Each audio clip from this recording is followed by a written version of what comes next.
ഉണ്ണി ബാലകൃഷ്ണൻ, 2021 LDFിൻ്റെ വിജയം കേരള കോൺഗ്രസ് മാണി ഒപ്പം കൂട്ടുന്നതിനോടൊപ്പം തന്നെ നിർണായകമായ ക്രിസ്ത്യൻ വോട്ടുകളെയും സ്വാധീനിക്കാൻ സാധിച്ചു എന്നുള്ളതാണ് വിലയിരുത്തൽ. ന്യൂനപക്ഷ മുസ്ലിം വോട്ടുകളും LDFിനോടൊപ്പം ഗണ്യമായി ചേർന്നതോടുകൂടി 2021 വിജയം അനായാസമായി. എന്നാൽ ലോക്സഭയിലേക്ക് വരുമ്പോൾ ആ വോട്ടുകളെല്ലാം തിരിച്ചിറങ്ങി പോകുന്ന കാഴ്ചയാണ് കാണുന്നത്. പക്ഷേ ഇപ്പോഴും ഉറപ്പില്ല UDFന് ഈ ക്രിസ്ത്യൻ വോട്ടുകൾ അവിടെ തന്നെ നിലയുറപ്പിക്കുമോ എന്ന്. അതുകൊണ്ട് തന്നെ ഒരു പുതിയ സോഷ്യൽ എഞ്ചിനീയറിംഗ് ആവശ്യമാണ്. ഇന്നിപ്പോൾ പാണക്കാട്ടേക്ക് KCBC പ്രസിഡന്റ് വരുന്നതടക്കം, വിവിധ ക്രിസ്ത്യൻ സഭകളുടെ പരിപാടിക്ക് മുതിർന്ന കോൺഗ്രസ് നേതാക്കൾ പോകുന്നതടക്കം, ഇതെല്ലാം ഒരു സോഷ്യൽ എഞ്ചിനീയറിംഗിൻ്റെ ഭാഗമാണെങ്കിൽ UDFന് നിലവിൽ സഭകളെ ഒപ്പം നിർത്താൻ കഴിയുന്നുണ്ടോ? സഭയുടെ നിലപാടിൽ മാറ്റങ്ങൾ വന്നുകൊണ്ടിരിക്കുന്നു എന്നുള്ള സൂചനകൾ തന്നെയാണ് ഈ പുതിയ ഡെവലപ്മെൻറ്റ്സുകളെല്ലാം മുന്നോട്ട് വയ്ക്കുന്ന ഒരു കാര്യമെന്നാണ് ഞാൻ മനസ്സിലാക്കുന്നത്. നോക്കിപ്പോൾ താങ്കൾ സൂചിപ്പിച്ചതുപോലെ 2026 നിയമസഭാ തെരഞ്ഞെടുപ്പ് നടക്കാനിരിക്കുകയാണ്. ആ നിയമസഭാ തെരഞ്ഞെടുപ്പിനെ മുൻനിർത്തി മൂന്ന് മുന്നണികളും ഭരിക്കുന്ന LDF, പ്രതിപക്ഷത്തുള്ള UDF, അതുപോലെ തന്നെ NDA, ഈ മൂന്ന് മുന്നണികളും ക്രിസ്തീയ വോട്ട് ബാങ്കിനെ ലക്ഷ്യം വെച്ച് തന്നെ പല കരുനീക്കങ്ങളും നടത്തുന്നുണ്ട്. അത് വളരെ ഫോർമിഡബിൾ ആയിട്ടുള്ള ഒരു വോട്ട് ബാങ്ക് തന്നെയാണ്. ഏതാണ്ട് 20% ക്രിസ്ത്യൻ വോട്ടെന്ന് പറയുന്നത് നിയമസഭാ തെരഞ്ഞെടുപ്പിനാണെങ്കിലും അതുപോലെ തന്നെ നടക്കാനിരിക്കുന്ന തദ്ദേശ തെരഞ്ഞെടുപ്പിലും വളരെ നിർണായകമായ വോട്ട് ബാങ്ക് തന്നെയാണ്. LDFനെ സംബന്ധിച്ചിടത്തോളം ഒരു ആശ്വാസകരമായ കാര്യമെന്ന് പറഞ്ഞാൽ സഭകളുടെ പിന്തുണയുള്ള കേരള കോൺഗ്രസ് മാണി ഗ്രൂപ്പ് ഇപ്പോൾ അവരോടൊപ്പം നിൽക്കുന്നു എന്നുള്ളതാണ്. കഴിഞ്ഞ തെരഞ്ഞെടുപ്പിൽ നിശ്ചയമായും ആ വോട്ട് ബാങ്ക് കേരള കോൺഗ്രസിന് അനുകൂലമായി പോൾ ചെയ്യപ്പെടുകയും അത് LDFന് ഗുണകരമാവുകയും ചെയ്തു. അത് കഴിഞ്ഞ നിയമസഭാ തെരഞ്ഞെടുപ്പിൽ മാത്രമല്ല, അതിന് തൊട്ടു മുമ്പ് നടന്ന തദ്ദേശ തെരഞ്ഞെടുപ്പിലും മധ്യ തിരുവിതാംകൂറിൽ ഇടതുപക്ഷത്തിൻ്റെ മുന്നേറ്റത്തിന് വളരെ സഹായകരമായി കേരള കോൺഗ്രസ് മാണി ഗ്രൂപ്പിൻ്റെ ഈ പറയുന്ന മുന്നണി മാറ്റം എന്ന് പറയുന്നത്. അപ്പോൾ ആ പ്രതീക്ഷയിൽ ഇപ്പോഴും LDF നിൽക്കുന്നു എന്ന് തന്നെ നമുക്ക് പ്രതീക്ഷിക്കാം. കാരണം LDFൻ്റെ ഒരു പ്രധാനപ്പെട്ട ഘടകകക്ഷിയായിട്ടുള്ള കേരള കോൺഗ്രസ് എം നിശ്ചയമായും ക്രിസ്ത്യൻ സമുദായത്തിൽ ഒരു നല്ല ശതമാനം വോട്ട് കൊണ്ടുവരും എന്ന് തന്നെയാണ് LDF നേതൃത്വത്തിൻ്റെ പ്രതീക്ഷ. ഇനിയിപ്പോൾ BJPയുടെ ഒരു പ്രതീക്ഷ എന്താണ്? നോക്കൂ, BJP വളരെ കാര്യമായിട്ട് ഈ ക്രിസ്ത്യൻ വോട്ട് ബാങ്കിലേക്ക് നുഴഞ്ഞു കയറാനുള്ള ഒരു ശ്രമം നടത്താൻ തുടങ്ങിയിട്ട് എത്രയോ നാളുകളായി. അതിലവർ ഒട്ടൊക്കെ വിജയിച്ചിട്ടുമുണ്ട്. നമുക്കറിയുന്ന പോലെ തൃശ്ശൂരിൽ ലോക്സഭാ സീറ്റിൽ സുരേഷ് ഗോപി വിജയിച്ചു വരുന്നു എന്ന് പറയുന്നത് ക്രിസ്ത്യൻ വോട്ട് ബാങ്കിൽ ഒരു ഷിഫ്റ്റ് BJPക്ക് അനുകൂലമായിട്ട് ഉണ്ടായതുകൊണ്ട് തന്നെയാണല്ലോ. BJPയുടെ തന്നെ വിലയിരുത്തൽ ഏതാണ്ട് 30% വോട്ട് ക്രിസ്ത്യൻ വോട്ടുകൾ ആ മണ്ഡലത്തിൽ അവർക്ക് ലഭിച്ചിട്ടുണ്ട് എന്നുള്ളതാണ്. മാത്രവുമല്ല, കഴിഞ്ഞ ഏതാനും നാളുകളായിട്ട് BJP വളരെ കൺസേർട്ടഡ് ആയിട്ട് ഈ ക്രിസ്ത്യൻ വോട്ട് ബാങ്കിനെ സ്വാധീനിക്കാൻ ശ്രമിക്കുന്നുണ്ട്. ഇപ്പോൾ ഏറ്റവും ഒടുവിൽ ക്രിസ്ത്യൻ ഈ ക്രിസ്മസ് ആഘോഷത്തിന് പ്രധാനമന്ത്രി നരേന്ദ്രമോദി തന്നെ പങ്കെടുക്കുന്നു. അതുപോലെ തന്നെ സംസ്ഥാന അധ്യക്ഷനായിട്ടുള്ള K. സുരേന്ദ്രൻ ഈ ക്രിസ്തുമസ് ആഘോഷ നാളുകളിൽ വടക്ക് നിന്ന് തെക്കോട്ടേക്ക് കേക്കുകളുമായിട്ട് സ്നേഹ സന്ദേശ യാത്ര നടത്തുന്നു. നേരത്തെ ഈസ്റ്ററിൻ്റെ സമയത്ത് അവർ ഭവന സന്ദർശന പരിപാടികൾ നടത്തിയിരുന്നു. എന്ന് മാത്രമല്ല, തൃശ്ശൂർ സുരേഷ് ഗോപിയെ ജയിപ്പിച്ചതിന് റിവാർഡായിട്ട് ജോർജ് കുര്യനെ കേന്ദ്ര മന്ത്രിസഭയിൽ എടുക്കുന്നു. ആ അർത്ഥത്തിലൊക്കെ BJP ആ വോട്ട് ബാങ്കിലേക്ക് കടന്നു കയറാൻ ശ്രമിക്കുന്നു. അപ്പോൾ ഇതൊക്കെ ഈ നടക്കാനിരിക്കുന്ന 2026 തെരഞ്ഞെടുപ്പിനെ കൂടി ലക്ഷ്യം വെച്ചുകൊണ്ടാണ് കേട്ടോ. ഇവിടെ UDFനെ സംബന്ധിച്ചിടത്തോളം അടുത്ത തിരഞ്ഞെടുപ്പിൽ അധികാരത്തിൽ വരണമെങ്കിൽ നിശ്ചയമായും ക്രിസ്തീയ സഭകളുടെ പിന്തുണ വേണം എന്നുള്ളത് ഒരു അനിവാര്യതയാണ്. എങ്ങനെയാണ് കേരള കോൺഗ്രസ് എം UDF വിട്ട് LDFിലേക്ക് പോകുന്നത്? അതിന് സഭകളുമായി കൂടി ഒരു ബന്ധമുണ്ട്. എന്താണ് സഭയുടെ പ്രശ്നം? അന്ന് UDFിൽ ഈ പറയുന്ന ലീഗിൻ്റെ ആധിപത്യം എന്ന് പറയുന്നൊരു പ്രശ്നം സഭകൾ അഭിമുഖീകരിച്ചിരുന്നു. അത് ഈ മഞ്ചലാംകുഴി അലിയുടെ 5ാം മന്ത്രിസ്ഥാനം മുതൽ ആ പ്രശ്നം ആരംഭിക്കുന്നുണ്ട്.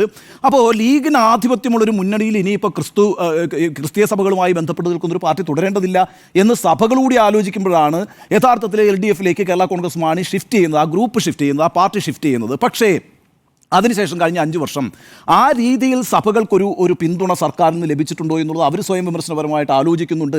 അവരുടെ സഭകൾക്കുള്ളിൽ അത്തരം ചർച്ചകൾ നടക്കുന്നുണ്ട്. ഇപ്പോൾ ലീഗിൻ്റെ ആധിപത്യവുമായി ബന്ധപ്പെട്ട് ചില പ്രശ്നങ്ങൾ ഉണ്ടായിരുന്നുവെങ്കിലും ഈ അടുത്തിടെ സംഭവിച്ച കാര്യങ്ങൾ നോക്കൂ. ഇപ്പോൾ മുനമ്പം വിഷയത്തിനകത്ത് അവിടെ ലീഗിൻ്റെ സമീപനമുണ്ട്. ലീഗിൻ്റെ നേതാക്കളായിട്ടുള്ള പാണക്കാട് ശിഹാബ് അലി തങ്ങളും PK കുഞ്ഞാലിക്കുട്ടിയും നേരിട്ട് എറണാകുളത്തെത്തി വരാപ്പുഴയിലെ അതിരൂപതയിലെ ബിഷപ്പുമാരുമായിട്ട് ചർച്ച ചെയ്യുകയാണ്. പാണക്കാട് തങ്ങന്മാരൊന്നും അങ്ങനെ അങ്ങോട്ട് പോയി ചർച്ച ചെയ്യുന്ന ആളുകളല്ലല്ലോ. അവർ വന്ന് ആ മുനമ്പം വിഷയം പരിഹരിക്കാനുള്ള ഒരു നേതൃത്വം എടുത്തിരിക്കുന്നു എന്നുള്ളത് അവരെ സംബന്ധിച്ചിടത്തോളം, സഭകളെ സംബന്ധിച്ചിടത്തോളം ലീഗുമായിട്ടുള്ള ബന്ധത്തെ സ്മൂതൻ ചെയ്തിട്ടുണ്ട്. ക്ലിമ്മിസ് ബാബ തിരുമേനി പാണക്കാട് തങ്ങളെ കാണാൻ പോകുന്നു എന്ന് പറയുന്നതും ചെറിയൊരു സൂചനയല്ല. അപ്പോൾ അവിടെ ആ ഒരു വിയോജിപ്പിൻ്റെ മഞ്ഞുരുകിയിട്ടുണ്ട് എന്നാണ് നമ്മൾ മനസ്സിലാക്കേണ്ടത്.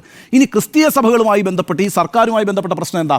ഇപ്പോൾ കഴിഞ്ഞ കുറേ നാളുകളായിട്ട് പല വിഷയങ്ങളിൽ സർക്കാരുമായി വിവിധ സഭകൾ ഏറ്റുമുട്ടുന്നുണ്ട്. ഇപ്പം വിഴിഞ്ഞം തുറമുഖ പദ്ധതിയുമായി ബന്ധപ്പെട്ട തൊഴിൽ പ്രശ്നവും പുനരധിവാസവും അടക്കം മുതലപ്പൊഴിയിലെ ദുരന്തങ്ങൾ വരെയുള്ള പ്രശ്നത്തിൽ ലത്തീൻ കത്തോലിക്ക സഭയും സർക്കാരുമായി ഏറ്റുമുട്ടലുണ്ട്. അവർക്ക് വിമർശനങ്ങളുണ്ട് സർക്കാരുമായിട്ട്. അവർ പല സമയത്തും സർക്കാരുമായിട്ട് സമരരംഗത്ത് തന്നെ ഏറ്റുമുട്ടൽ നടത്തുന്നൊരു സഭയായിട്ട് മാറിയിട്ടുണ്ട്. ആ വിഷയം ലത്തീൻ കത്തോലിക്ക സഭയെ ബാധിച്ചിട്ടുണ്ട്. സർക്കാരിനെതിരായി അവരൊരു നിലപാടെടുക്കാനുള്ള സാധ്യതയുണ്ട്. ഇതുപോലെ തന്നെയാണ് റബ്ബർ കർഷകരുടെ പ്രശ്നങ്ങൾ. റബ്ബറിന് വില കുറഞ്ഞാൽ ഞങ്ങൾ ഈ സർക്കാരിനൊപ്പമില്ല എന്ന് പ്രഖ്യാപിച്ചത് പാമ്പ്ലാനി തിരുമേനിയാണല്ലോ, അല്ലേ?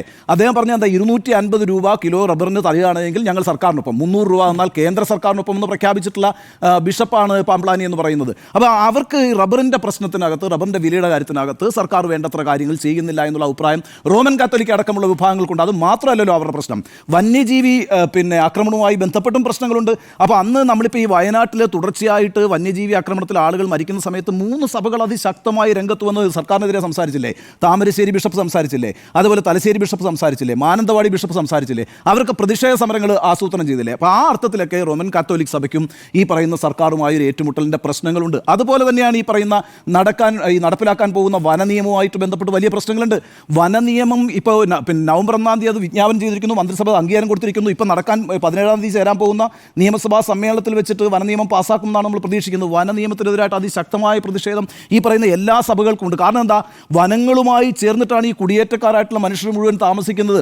അപ്പോൾ അവരുടെ കാലുകളെ മേയ്ക്കാനായിട്ട് അവിടെയാണ് പോകുന്നത്, അവരവിടുത്തെ പുഴയിൽ നിന്നാണ് മീൻ പിടിക്കുന്നത്, അവരവിടെ നിന്നാണ് വിറക് സമാഹരിക്കുന്നത്. ഈ പ്രശ്നങ്ങളൊക്കെ ഉള്ളപ്പോൾ എന്ത് പറ്റും? അങ്ങോട്ടേക്ക് കടന്നു കഴിഞ്ഞാൽ പണ്ട് 1000 രൂപയായിരുന്നു പിഴയെങ്കിൽ ഇപ്പോൾ എത്രയാണ് പിഴ?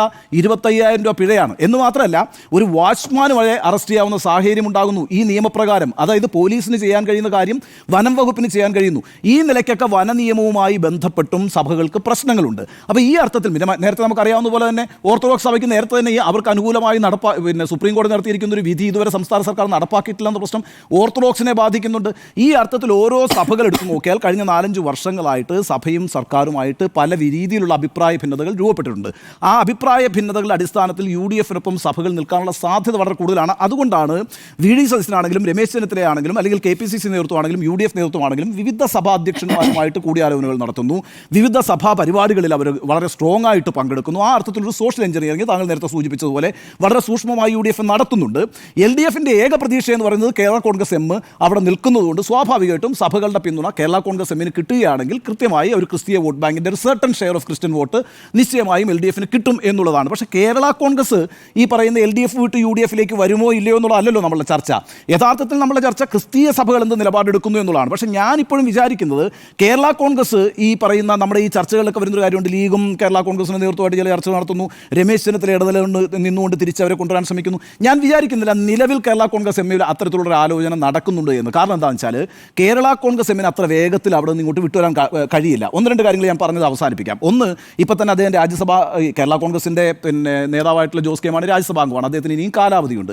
ഇനി അദ്ദേഹം UDF-ലേക്ക് വരുന്നു വിചാരിക്കുക, ഏത് മണ്ഡലത്തിലാണ് മത്സരിക്കുക? ഇപ്പോൾ പാലായിൽ Mani C Kappan sitting MLA ആണ്, അത് മാറിക്കൊടുക്കുന്ന പ്രശ്നം ഇല്ലല്ലോ.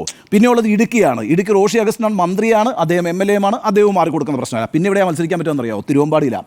കോട്ടയത്തെ നേതാവ് തിരുവമ്പാടിയിൽ പോയി ജോസ് കെ മാണിയെ പോലെ ഒരാൾ മത്സരിക്കുക എന്നൊക്കെ പറഞ്ഞാൽ അതിന് സാധ്യതയില്ല. ഞാൻ പറയുന്നത് ഈ LDF വിട്ടിട്ട് UDF-ലേക്ക് വരണമെങ്കിൽ ലക്ഷ്യം മന്ത്രിസ്ഥാനമായിരിക്കുമല്ലോ. അപ്പോൾ MLA ആയിട്ട് മത്സരിക്കണമല്ലോ. മത്സരിച്ച് വിജയിച്ച് മന്ത്രിയാണെങ്കിൽ ഒരു മണ്ഡലം വേണം. അതിൻ്റെ ഒരു പ്രശ്നം അവിടെ നിലനിൽക്കുന്നുണ്ട്. പിന്നെ എന്ത് പറഞ്ഞുകൊണ്ട് ഇപ്പുറത്തേക്ക് വരുന്നൊരു പ്രശ്നം കൂടിയുണ്ട്. യഥാർത്ഥത്തിൽ ഒരു റീസണിൻ്റെ അഭാവം അവിടെ നിലനിൽക്കുന്നുണ്ട്. ഇനി അതുമാത്രമല്ല, ഞാൻ മനസ്സിലാക്കുന്നത് ഈ LDF വിട്ടിട്ട് UDF-ലേക്ക് വരാൻ ജോസ് കെ മാണി തീരുമാനിച്ചാലുണ്ടല്ലോ, റോഷി കൂടെ ഉണ്ടാവുമെന്ന് ഉറപ്പുണ്ടോ? റോഷി അഗസ്റ്റിൻ കൂടെ ഉണ്ടാവുമെന്ന് ഉറപ്പുണ്ടോ? ഈ പറയുന്ന ജയരാജും പ്രമോദ് നാരായണനും അടക്കമുള്ളവരൊക്കെ LDF-ൽ ഉറച്ചു നിൽക്കണമെന്ന് നിലപാടുള്ളവരാണെന്ന് കൂടി നമ്മൾ മനസ്സിലാക്കുന്നുണ്ട്. അപ്പോൾ കേരള കോൺഗ്രസ് ഇപ്പോൾ UDF-ലേക്ക് വരുമോ ഇല്ലയോ എന്നതിനേക്കാൾ അപ്പുറത്ത് ഞാൻ ഈ പറഞ്ഞ ക്രിസ്തീയ സഭകളുമായി ബന്ധപ്പെട്ടൊരു വിഷയം നിലനിൽക്കുന്നുണ്ട്. ആ സഭകൾ ഈ പറയുന്ന കേരള കോൺഗ്രസ് എം LDF-നോടൊപ്പം നിൽക്കുന്നതുകൊണ്ട് LDF-നെ പിന്തുണച്ച് കളയാം എന്ന് ഞാൻ വിചാരിക്കുന്നില്ല. അത് മാത്രമല്ല, വേറൊരു പ്രശ്നം കൂടിയുണ്ട്. ഈ UDF-ന്റെ മേളിൽ സഭകൾക്ക് വലിയ അധികാരമായിട്ടോ. ഞാൻ മുമ്പ് ഒരു UDF നേതാവുമായിട്ട് ഈ കേരള കോൺഗ്രസ് എം LDF-ലേക്ക് പോയ സാഹചര്യത്തിൽ എങ്ങനെയാണ് ഈ സഭകൾ പെരുമാറുക, സഭകളുടെ ഒരു പിന്തുണ ആർക്കായിരിക്കും എന്ന് ചോദിച്ചപ്പോൾ ഒരു UDF നേതാവ്, വളരെ പ്രമുഖനായിട്ടുള്ള UDF നേതാവിനോട് പറഞ്ഞത്, സഭകളൊന്നും അയാളെ പിന്തുണയ്ക്കാനേ പോകുന്നില്ല, LDF-നെ പിന്തുണയ്ക്കാനേ പോകുന്നില്ല. കാരണം എന്താ അറിയോ? സഭകളുടെ നേതാക്കൾക്ക് AK സെൻറ്ററിൻ്റെ വാതിൽക്ക് പോയി കാത്തു നിൽക്കണം. പിന്നെ പാർട്ടി നേതൃത്വത്തെ കാണാൻ അല്ലെങ്കിൽ മുഖ്യമന്ത്രിയെ കാണാനായിട്ട്. അതേസമയം ഞങ്ങളെ കാണാനായിട്ടൊരു പ്രശ്നമില്ല. മാത്രം ഞങ്ങളെ കാണാനും വരണ്ട, ഒരു ഫോൺ എടുത്ത് വിളിച്ച് പറഞ്ഞാൽ നമ്മൾ കാര്യങ്ങൾ നടപ്പാക്കുന്ന ആളാണല്ലോ. അപ്പോൾ ആ ഒരു ആക്സസിബിലിറ്റി ഉണ്ടല്ലോ, ആ ഒരു സ്വാധീനമുണ്ടല്ലോ. അതുകൊണ്ട് സഭകൾ അങ്ങോട്ട് പോയില്ലെന്നാണ് പറഞ്ഞത്. പക്ഷേ സഭകൾ അങ്ങോട്ട് പോയി എന്നുള്ളൊരു യാഥാർത്ഥ്യമാണ്. അങ്ങനെയാണ് കഴിഞ്ഞ പ്രാവശ്യം തോറ്റും പോയത്. പക്ഷേ ഇപ്പോൾ അവരെ സംബന്ധിച്ചിടത്തോളം, ക്രിസ്തീയ സഭകളെ സംബന്ധിച്ചിടത്തോളം പല കാരണങ്ങളാൽ LDF-നോട് വിയോജിക്കാനുള്ള സാഹചര്യങ്ങൾ ഓരോ സഭയ്ക്കും ഉണ്ടായിരിക്കുന്നു എന്നുള്ളതാണ്. അവർ സർക്കാരുമായിട്ടൊരു ഏറ്റുമുട്ടലിൻ്റെ പാതയിലുമാണ്. ഈ വനനിയമം വരുന്നതോടുകൂടി ആ ഏറ്റുമുട്ടൽ രൂക്ഷമാകും എന്നാണ് ഞാൻ വിചാരിക്കുന്നത്. അത് UDF വളരെ നന്നായി കൈകാര്യം ചെയ്താൽ സ്വാഭാവികമായിട്ടും UDF-ന്റെ പക്ഷത്തേക്ക് സഭകൾ മാറാൻ സാധ്യതയുണ്ട്. കേരള കോൺഗ്രസ് എം വരുമോ ഇല്ലയോ എന്നുള്ളതല്ല പ്രശ്നം. പക്ഷേ 2026-ൽ UDF-ന് അനുകൂലമായി ക്രിസ്തീയ സഭകൾ ആലോചിക്കാനുള്ള സാധ്യതകൾ വർദ്ധിച്ചു വരുന്ന ഒരു രാഷ്ട്രീയ സാഹചര്യം കേരളത്തിൽ നിലനിൽക്കുന്നു എന്നാണ് ഈ വിഷയത്തിൽ എൻ്റെ നിലപാട്.